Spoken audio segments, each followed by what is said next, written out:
Bente! Bente!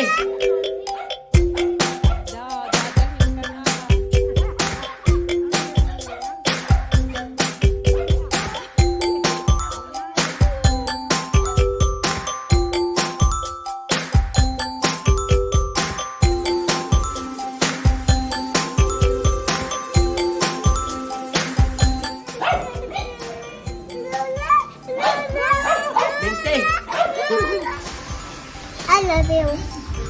I love you.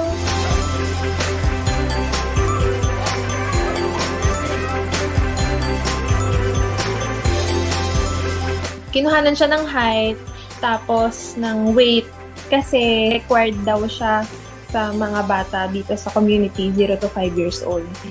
Natakot siya kasi nilagay siya dun sa parang bag.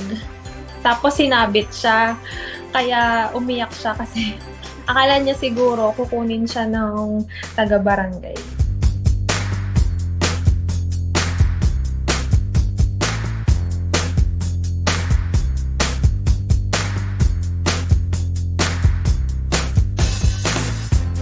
I think sa genes din talaga namin, kaya akala ng iba obese siya or overweight siya. Kasi ako, nung baby ako, or yung daddy niya din, nung baby, medyo chubby, at saka yung mga iba kong pamangkin.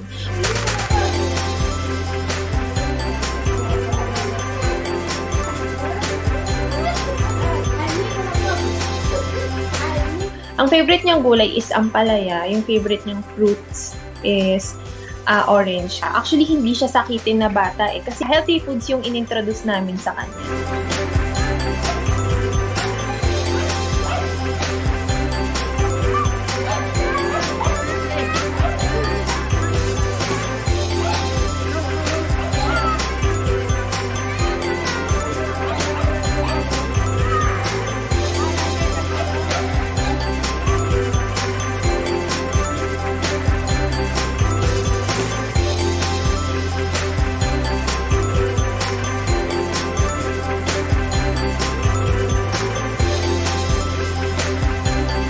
Mini-make sure namin na we show all the love kay Nicola, which is kitang-kita naman po dun sa bata kung gaano siya ka-happy baby. And also, since nandito tayo sa digital age, palagi rin naman niya nakakausap yung parents niya through video calls sa chats.